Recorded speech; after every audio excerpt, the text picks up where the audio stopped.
So for lesson 3, we're going to look at how to do some keyword searches on the internet. If you are like me and like most students, one of your sources is probably going to be somewhere on the internet.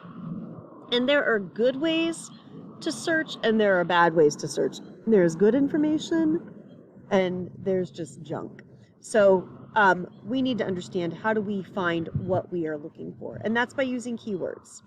So for lesson 3, you're going to click on the link for keyword strategies, and it looks like this. And it just talks about how searching works and the idea that Google and other search engines use bots to seek out pages.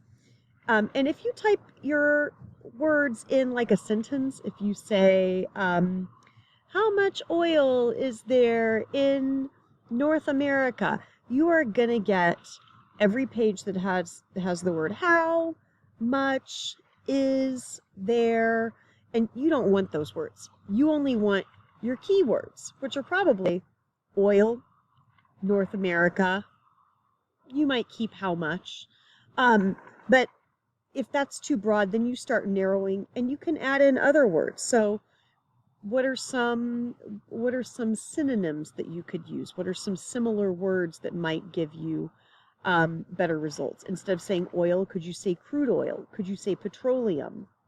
So think about changing those words out until you narrow down to what maybe you're looking for, the most scientific words.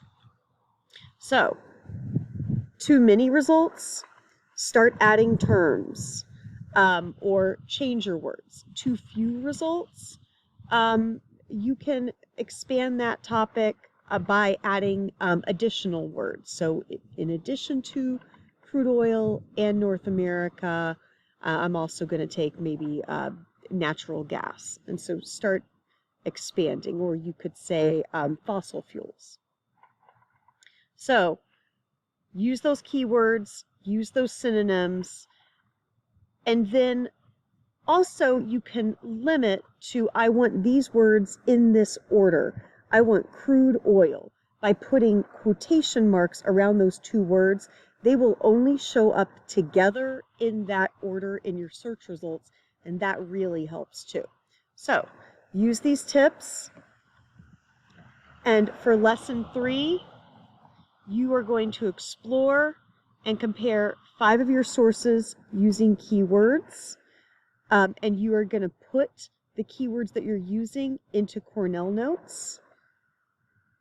And then when you're finished, you're going to do an exit ticket for your teacher.